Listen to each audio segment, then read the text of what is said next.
Bismillahirrahmanirrahim. Radio Manhajul Anbiya mempersembahkan audio kajian berjudul Ingkar Mungkar, Ayo Segerakan Nataru di Depan Mata. Disampaikan oleh Ustaz Luqman bin Muhammad Ba'abdu, hafizahullah. Kajian ini dilaksanakan pada hari Sabtu, tanggal 30 Jumadal Ula 1444 Hijriah, bertepatan dengan 24 Desember 2022, ba'dal maghrib, sampai selesai di Masjid Ali bin Abi Thalib, Ma'had Minhajul Athar, Jember. Sesi 2. Alhamdulillahi hamdan tayyiban kathiran mubarakan fih kama yuhibbu rabbuna wa yardah. Wa ashhadu an la ilaha illallah wahdahu la sharika la wa ashhadu anna Muhammadan abduhu wa rasuluh sallallahu alaihi wa ala alihi wa sallam. Wa ba'd, kita melanjutkan mengapa tahun baru jatuh pada 1 Januari. Telah disebutkan bahwa bulan Januari dan juga bulan Februari adalah 2 bulan tambahan yang disusulkan kepada kalender sebelumnya yang hanya 10 bulan 304 hari. Kemudian jumlah atau bilangan bulan tersebut menjadi 12 bulan. Hal ini dilakukan oleh kaum Romawi, para pendeta-pendeta mereka dan pembesar-pembesar mereka dari kaum kufar. Kemudian selanjutnya Julius Caesar berkonsultasi dengan ahli astronomi dan matematika untuk menyempurnakan penanggalan Masehi tersebut. Ia, yaitu Julius Caesar, menamai bulan pertama kalender Romawi dengan nama Janus, yang berasal dari nama dewa Romawi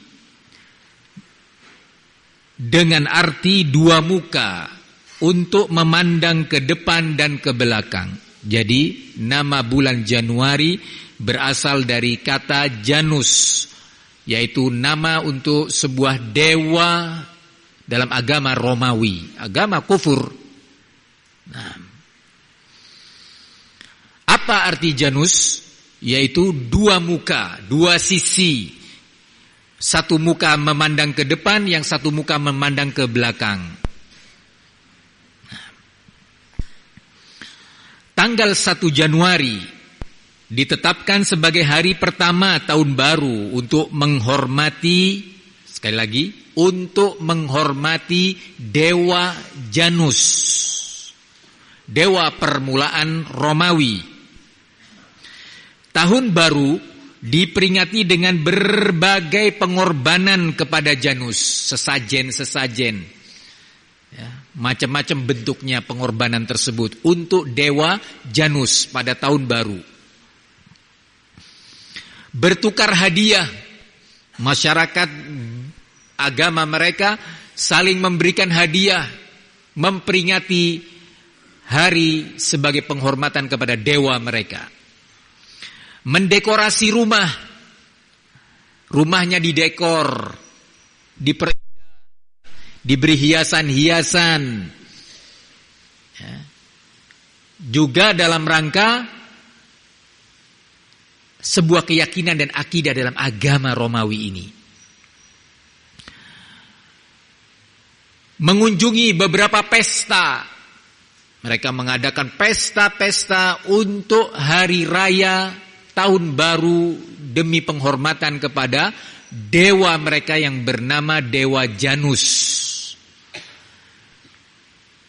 Berbagai pesta diadakan. Coba perhatikan ini, bagaimana apa yang mereka lakukan kaum kufar Romawi dan apa yang sekarang dilakukan pada zaman ini termasuk oleh saudara-saudara kita Muslim Penting untuk kita sadar, tidak ikut-ikutan, tidak membeu, tidak asal berbuat. Wahai saudaraku Islam, saudaraku Muslim. Kemudian pada abad pertengahan, kekuasaan kekristenan di Eropa memberi makna religius, makna agama terkait pergantian tahun ini. Di sekitar pergantian tahun seperti tanggal 25 Desember sebagai hari Natal dan antara tanggal 22 Maret hingga 25 Maret sebagai perayaan Paskah.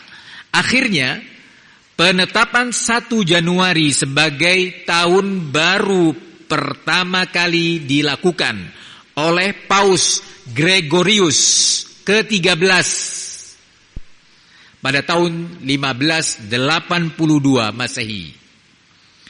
Hingga kini tanggal 1 Januari ditetapkan sebagai awal tahun baru. Dari sini kita tahu bahwa tahun baru ini mengandung nilai-nilai akidah, mengandung nilai-nilai agama, ideologi, kekufuran, penghormatan kepada dewa-dewa Romawi. Kaum muslimin, Allah Subhanahu wa taala mengatakan wala taqfu ma laysa laka bihi ilmun innas sam'a wal basara wal fuada kullu ulaika kana anhu mas'ula. Jangan Anda mengikuti sesuatu yang Anda tidak punya dasar ilmunya.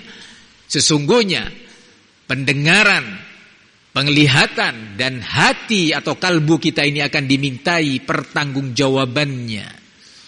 Jangan ikut-ikutan, tahu-tahu atau melihat orang tiap tahun memperingati tahun baru, dia ikut juga. Ikut-ikutan, membeo, bertaklid. Umat Islam bukan umat taklid. Wahai saudaraku se-Islam, kaum muslimin Indonesia, jadilah kalian muslim-muslim Indonesia yang dengan akidah dan ibadah serta amal soleh akan mendatangkan pertolongan Allah Subhanahu wa taala. Jangan sampai kita punya andil dengan kemungkaran, kemaksiatan yang kita lakukan, melanggar syariat Allah Subhanahu wa taala, mengikuti cara-cara kaum kufar, kita menjadi sebab turunnya murka Allah, siksa dan azab bagi negeri ini. Kalau kita mendengar berbagai musibah, berbagai bencana, berbagai malapetaka, banjir, tsunami, gempa bumi, tanah longsor, dan yang lainnya, perlu diketahui Allah sudah mengingatkan bahwa itu semua akibat dari dosa-dosa kita. Jangan sampai setiap waktu, setiap peristiwa, setiap malapetaka kita hanya sibuk mengatasi korban-korban, harta dan uang yang tidak sedikit untuk mengatasi itu semuanya. Infrastruktur hancur, berbagai fasilitas-fasilitas juga roboh. Berapa korban nyawa, berapa yang mati, dan berapa yang terluka. Sebenarnya sederhana, Allah memanggil kita untuk bertaubat. Allah Subhanahu wa taala Ar-Rahman, Ar-Rahim, yang Maha Pengasih dan Penyayang, memanggil kita untuk segera mengamalkan syariatnya dan meninggalkan dosa serta kemaksiatan. Demi selamat dan amannya negeri ini, agar stabilitas di negeri ini di berbagai lininya terwujud. Stabilitas keamanan, stabilitas ekonomi, stabilitas sosial, stabilitas politik, dan yang lainnya menjadi aman, tentram, terbimbing. Kalau tidak, kalau kita tetap di atas kemungkaran, tidak peduli terhadap panggilan Allah Subhanahu wa taala dan nasihat Rasulnya, maka kita seolah-olah tanpa kita sadari dan tanpa kita inginkan, kita telah menyuguhkan negeri ini kepada murka Allah Subhanahu wa taala. Wahai saudaraku, ada sebuah pertanyaan penting dan untuk diketahui jawabannya. Kenapa sih tahun baru itu identik dengan kembang api? Mercon, kembang api. Kenapa sih? Harus bertanya seorang muslim. Harus tahu seorang muslim. Jangan ikut-ikutan. Jangan menjadi orang-orang yang minder menghadapi peradaban barat. Jadilah seorang muslim sejati. Jangan minder dengan keislaman Anda. Jangan minder Anda sebagai umat Al-Quran. Jangan kecil hati Anda sebagai umat Nabi Muhammad SAW. Tunjukkan keislaman. Jangan mau digiring ke sana kemari. Wahai putra-putri muslimin,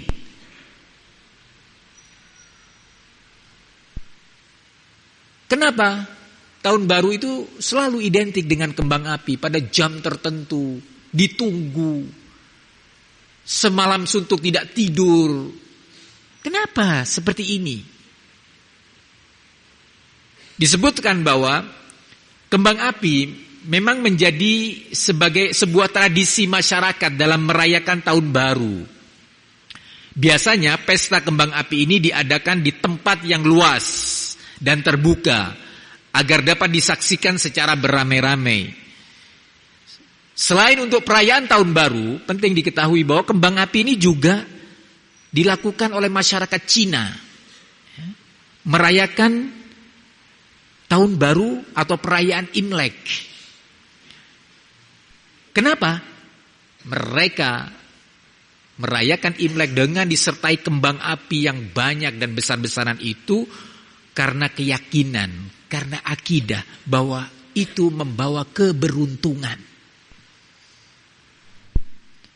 Akidah, khurafat, bertentangan dengan tauhid, bertentangan dengan ketuhanan yang Maha Esa.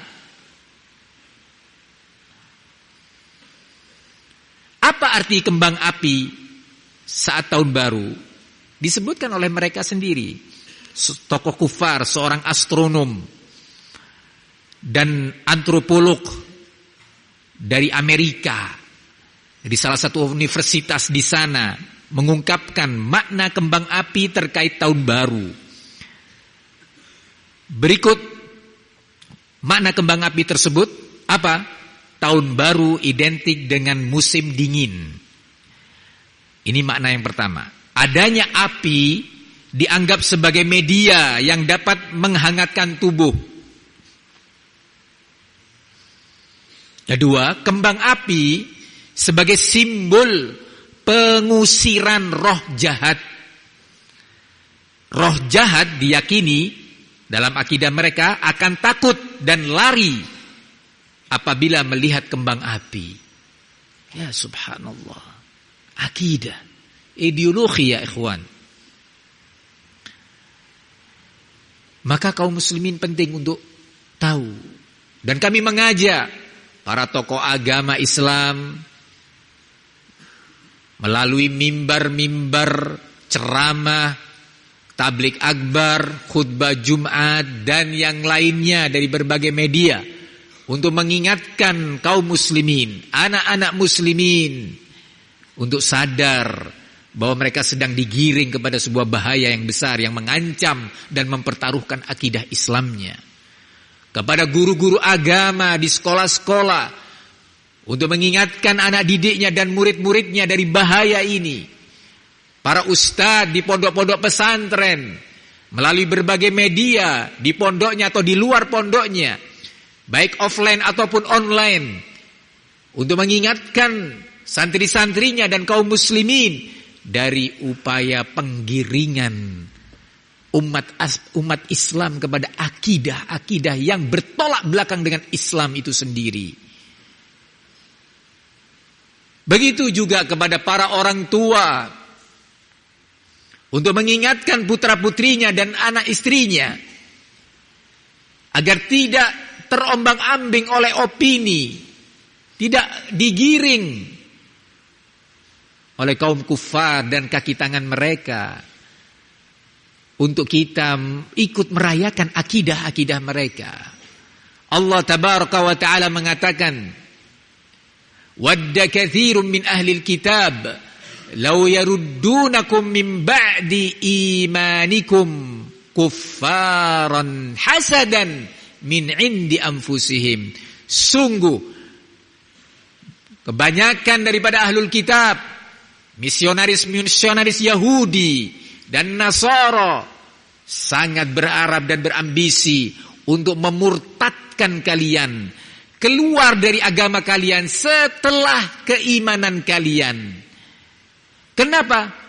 Hasadan min indi anfusihim, karena dorongan iri dengki mereka kepada umat Islam, iri dengki mereka dan kebencian mereka terhadap kaum mukminin. Ya, ini upaya untuk membentengi umat Islam, membentengi akidah kaum muslimin. Seruan, ajakan dan nasihat seperti ini adalah menjadi tanggung jawab kita. Dengan tetap kita mengingatkan umat Islam untuk bertindak secara proporsional, ilmiah, tidak serampangan, tidak emosional, tidak gegabah. Mempertahankan dan membentengi akidah tidak identik dengan kita menyerang kaum kufar di negeri ini. Tidak harus dan tidak mesti kita melakukan pengerusakan, pelemparan, pemukulan terhadap kaum Kristen dan yang lainnya. Enggak.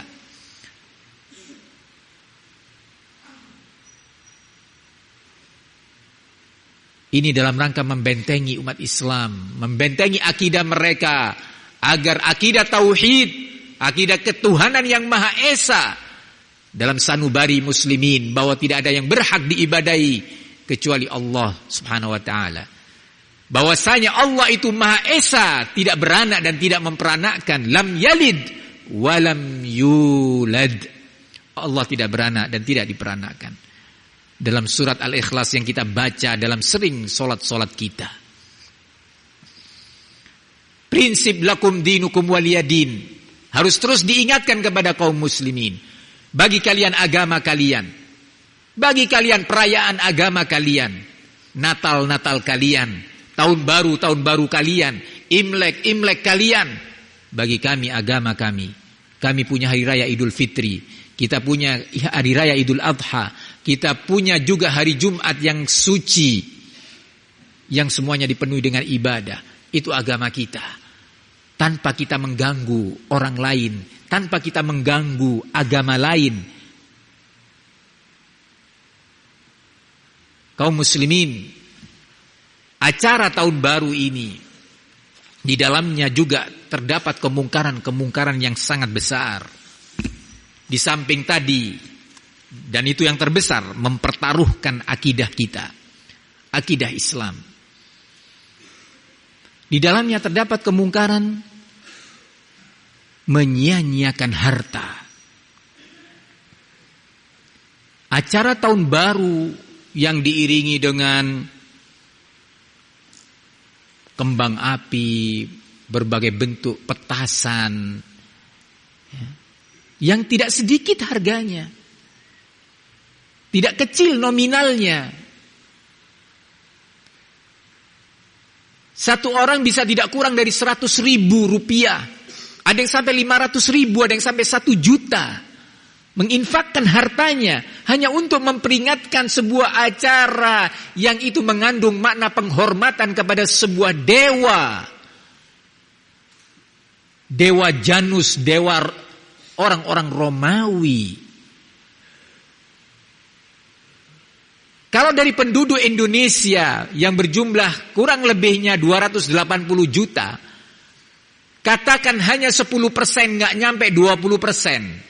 10% dari yang ikut meramaikan dan membeli petasan, 10% dari 280 juta itu adalah 28 juta. Wah, mungkin nggak nyampe lah, Ustaz.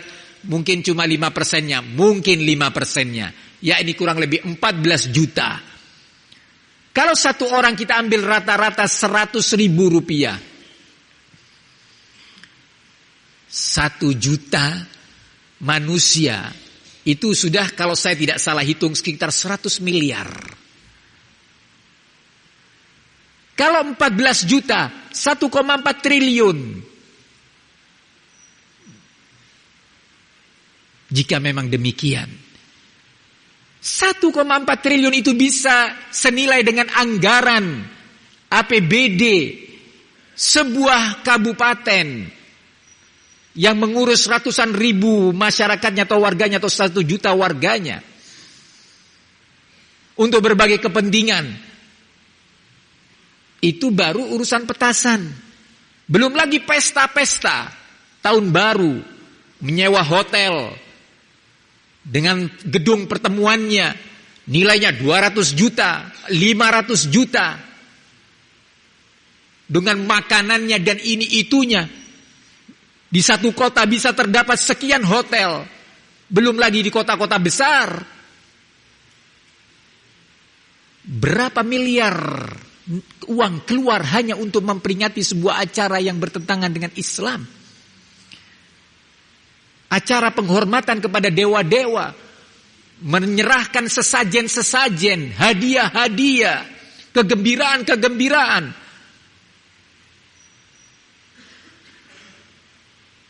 Belum lagi acara di pantai-pantai, di gunung-gunung. Berbagai kegiatan yang menelan uang yang tidak sedikit. Belum lagi acara rekreasi kesana kemari dalam rangka tahun baru. Triliunan rupiah. Dan itu tidak menutup kemungkinan. Kenapa tidak kita sadar uang sebesar itu untuk kita sedekahkan? Kita berikan untuk orang-orang yang miskin, yang untuk berobat ke dokter dengan uang 100 ribu dia tidak mampu.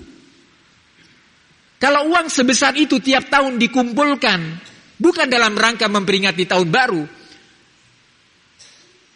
dikumpulkan, insya Allah nggak butuh lembaga atau badan-badan asuransi untuk menopang kebutuhan biaya kesehatan dan pengobatan masyarakat Indonesia. Nggak perlu itu lagi asuransi ini, asuransi itu. Insya Allah pemerintah kita yang semoga Allah berikan taufik kepadanya tidak perlu menganggarkan anggaran khusus kesehatan. Berapa banyak saudara-saudara kita dari bangsa Indonesia ini yang untuk membeli 1 kilo beras kebutuhan dia untuk 1-2 hari tidak mampu. Kenapa uang dihamburkan seperti itu? Dia hanya untuk membeli beras 10.000 rupiah.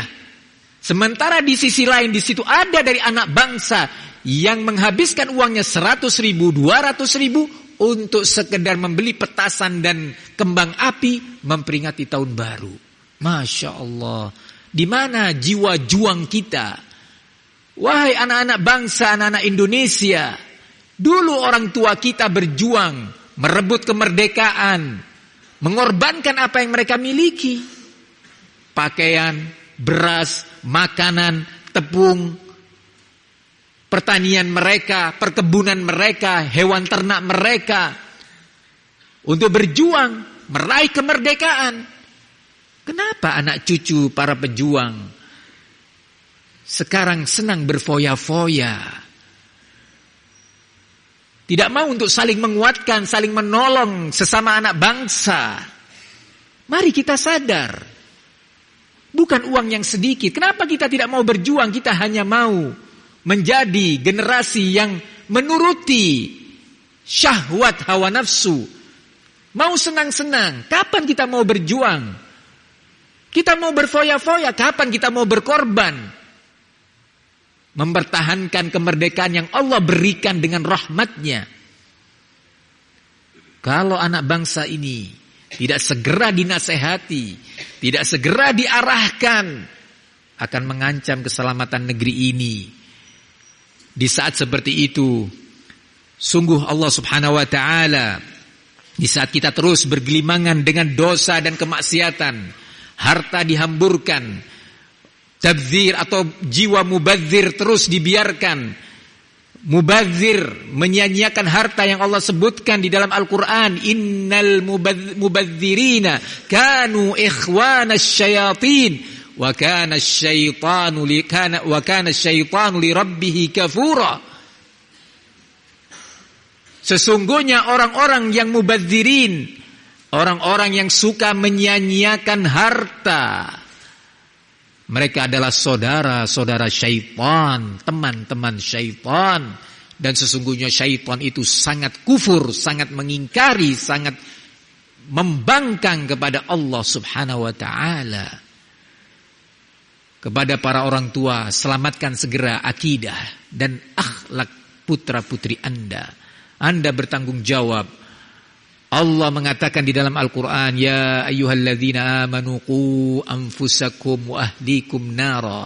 Wahai orang-orang yang beriman, bentengi diri kalian sendiri dan keluarga kalian, yakni anak istri kalian, dari siksa api neraka. Dengan apa dibentengi? Dengan iman, dengan akidah, dan mempertahankannya dengan akhlak dan amal soleh serta ibadah. Bukan dengan kemungkaran-kemungkaran, bukan dengan kemaksiatan, bukan dengan cara membeo dan bertaklid, meniru-niru kaum kufar, musuh-musuh Allah Subhanahu wa ta'ala, meniru-niru akhlak mereka, adat istiadat mereka, akidah mereka. Pertahankan akidahmu wahai saudara muslim. Jangan kau pertaruhkan hanya untuk kepentingan-kepentingan hawa nafsu, syahwat kalian, kepentingan ingin bersenang-senang. Hidup ini akan berakhir. Hidup ini tidak abadi, ada ajalnya, ada temponya. Dia akan berakhir dan kita semua akan berhadapan dan bertemu dengan Allah Subhanahu wa ta'ala. Dimintai pertanggungjawaban atas semuanya itu. Kaum muslimin,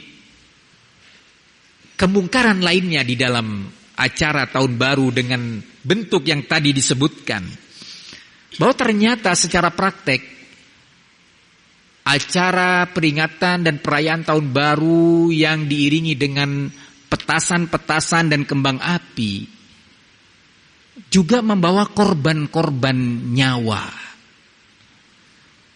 Bukan hanya di Indonesia terjadi di sejumlah tempat, bahkan di negara-negara Barat dan Eropa itu sendiri.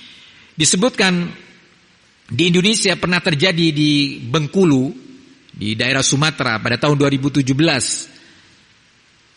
2 korban luka akibat pesta kembang api tahun baru. Sebuah mercon meledak dan menimpa orang yang ada di sekitarnya. Begitu juga di DKI Jakarta pada tahun 2022 jatuh korban akibat barakallahu fikum pesta kembang api ini.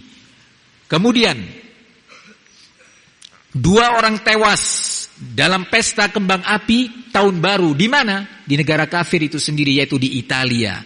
Mati karena pesta kembang api tersebut. Kemudian 3 orang tewas dan ribuan lainnya luka-luka di negara Syiah Iran akibat pesta kembang api tahun baru. Begitu pula 84 orang tewas dalam pesta kembang api di sebuah kuil di India. Pesta kembang api yang berakhir dengan tragedi 84 orang tewas di sebuah kuil Hindu. Begitu juga terjadi di beberapa negara Eropa, 3 orang tewas akibat juga pesta kembang api. Di Jerman sejumlah orang mati. Juga demikian, polisi sibuk mengatasi keadaan, menjaga malam tahun baru di berbagai negara, termasuk di Indonesia. Negara kita disibukkan, pemerintah kita disibukkan, pengamanan di sana sini bukan biaya kecil, bukan tanpa biaya. Pengamanan tersebut biaya besar-besaran dengan mempertaruhkan fisik dan bahkan nyawa mereka. Polisi-polisi, saudara-saudara kita dari tentara dan yang lainnya, untuk sekedar menjaga acara foya-foya, acara menghabiskan harta. Di saat yang sama sejumlah saudara kita muslimin, bahkan anak bangsa ini yang menangis, merintih kesakitan, tidak punya uang 50.000 untuk berobat. Betapa kejamnya kita. betapa tidak ada kepedulian dan solidaritas untuk saudara-saudara kita. Begitu juga 3 orang tewas di Amsterdam, Belanda akibat pesta kembang api tahun baru. Dan di berbagai negara lainnya ribuan penonton dilarikan ke rumah sakit di Australia dalam sebuah acara pesta kembang api di sebuah pantai. Tapi memang tidak mengambil pelajaran. Yang sangat disedihkan, biarkanlah mereka, kaum kufar, kita anak-anak muslim di negeri Indonesia yang masih banyak membutuhkan rakyatnya untuk dibantu, ditolong. Orang-orang miskin, orang-orang yang butuh untuk mencari makan. Orang-orang yang butuh untuk mengobati bayi-bayinya. Kita berpesta. Kaum muslimin yang semoga dilindungi oleh Allah Subhanahu wa ta'ala. Di situ ada kemungkaran lainnya. Ternyata memang sebenarnya pemerintah Indonesia melalui Kepolisian Republik Indonesia dalam salah satu edaran Kapolri menegaskan bahwa berkaitan dengan pembakaran kembang api sesuai edaran Kapolri itu tidak diperbolehkan. Hal ini dikutip dan ditegaskan oleh Kepala Dinas Pariwisata dan Kebudayaan Jawa Barat. Kemudian Bupati Tangerang dengan tegas melarang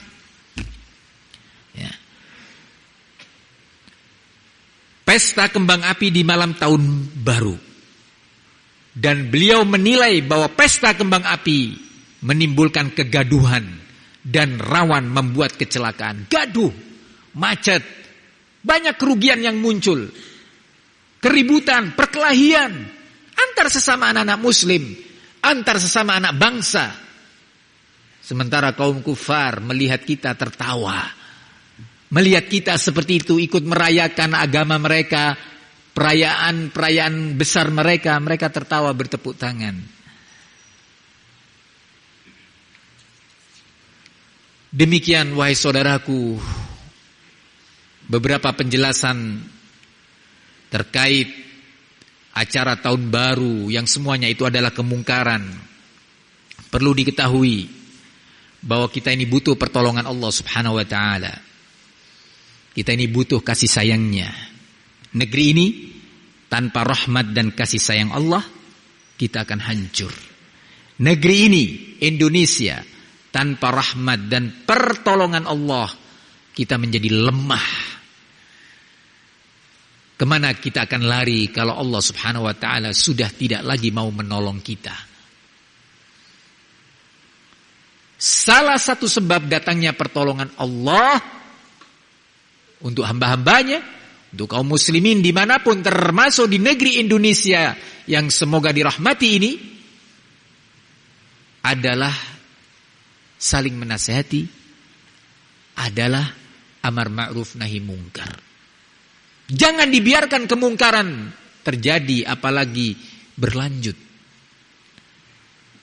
Nabi kita alaihi salatu wassalam dalam hadis yang diriwayatkan oleh Imam Tirmidzi dengan sanad yang hasan dari sahabat Hudzaifah radhiyallahu anhu, bahwasanya Rasulullah sallallahu alaihi wasallam berkata, "Walladzi nafsi biyadihi," demi jiwaku yang berada, atau demi zat yang jiwaku berada di tangannya, yakni demi Allah Subhanahu wa taala, la ta'murunna bil ma'ruf wa la tanhaunna 'anil munkar. Hendaknya kalian segera mengajak kepada yang ma'ruf. Kita tahu ma'ruf tertinggi adalah tauhid, beribadah hanya kepada Allah, meyakini Allah satu-satunya sebagai Tuhan yang esa, tidak beranak dan tidak diperanakkan. Di antara perkara yang ma'ruf adalah mengajak umat Islam untuk menghormati dan mengamalkan syariat Islam, menghormati dan mengamalkan bimbingan Nabi besar Muhammad sallallahu alaihi wasallam. Wala tanhaunna 'anil munkar, dan hendaknya kalian segera mencegah kemungkaran. Sementara kita tahu kemungkaran terbesar adalah menyekutukan Allah dengan sesuatu makhluknya, menjadikan tandingan bagi Allah, meyakini ada Tuhan selain Allah, meyakini bahwa Allah punya anak. Itu adalah kemungkaran terbesar yang wajib dicegah.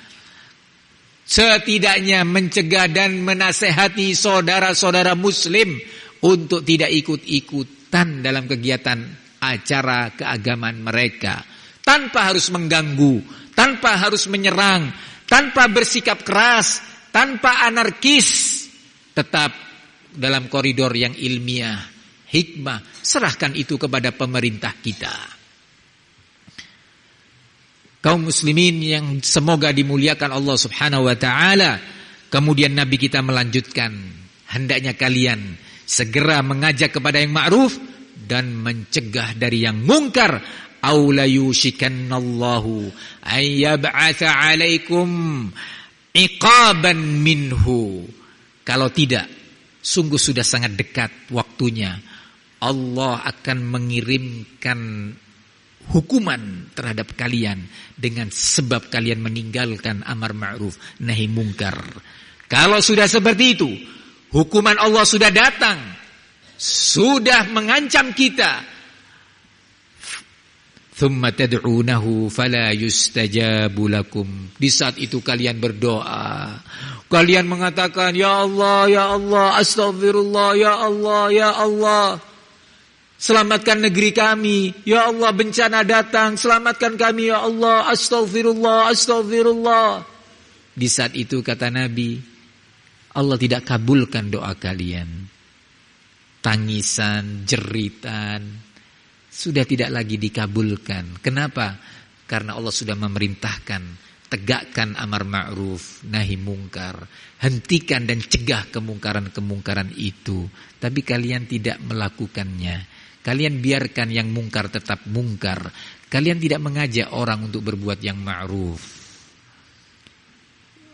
Wahai saudaraku se-Islam, terkhusus di negeri Indonesia, ayo cepat kembali kepada Allah, kembali kepada syariat Allah yang penuh dengan rahmah, agar negeri ini diselamatkan. Dan itu menjadi tanggung jawab kita semuanya. Dan kepada saudara-saudaraku yang mampu untuk berdakwah, kepada saudara-saudaraku yang diberi fasilitas oleh Allah untuk menyebarkan ilmu, untuk menyebarkan amalan amar ma'ruf dan nahi mungkar, melalui apa saja yang kalian miliki dan kalian mampu lakukan, segera. Kalian punya artikel yang berisi kebaikan dan mencegah dari kemungkaran. Kalian punya artikel atau ke audio yang bermanfaat untuk umat ini, yang mengajak mereka kepada yang ma'ruf dan mencegah dari kemungkaran, mengajak mereka kepada tauhid dan mencegah mereka dari kesyirikan dan kekufuran, mengajak mereka kepada sunnah Nabi alaihi salatu wassalam dan mencegah mereka dari perbuatan-perbuatan yang menyelisih sunnah Nabi alaihi salatu wassalam. Maka cepat lakukan. Ajak saudara-saudara kalian. Informasikan kepada mereka ilmu-ilmu yang bermanfaat. Jangan berpangku tangan. Jangan merasa bahwa tugas ini tugas para penceramah. Jangan ada yang merasa bahwa tugas ini hanya tugas para ustadz, para dai, para tokoh agama. Pemerintah kita juga menghimbau untuk melaksanakan, untuk meninggalkan foya-foya dan mengajak kepada kesederhanaan. Hendaknya kita mentaati waliul amr kita, mentaati pemerintah kita, agar Allah memberkahi kita dan negeri kita ini. Demikian kajian kita pada malam hari ini, semoga bermanfaat dan semoga menjadi sebab datangnya rahmat Allah untuk kita semua dan negeri ini. Semoga juga menjadi sebab datangnya pertolongan Allah untuk kaum muslimin di negeri ini khususnya, dan menyelamatkan bangsa dan negara ini dari segala ancaman yang merongrongnya. Amin Allahumma amin. Wa sallallahu wa sallam wa barak ala nabiyyina Muhammad wa ala alihi wa sahbihi wa sallam. Walhamdulillahi rabbil alamin. Wassalamualaikum warahmatullahi wabarakatuh. Untuk mengikuti audio kajian di Radio Manhajul Anbiya, silahkan mendengarkannya di aplikasi Radio Manhajul Anbiya atau di www.manhajulanbiya.com.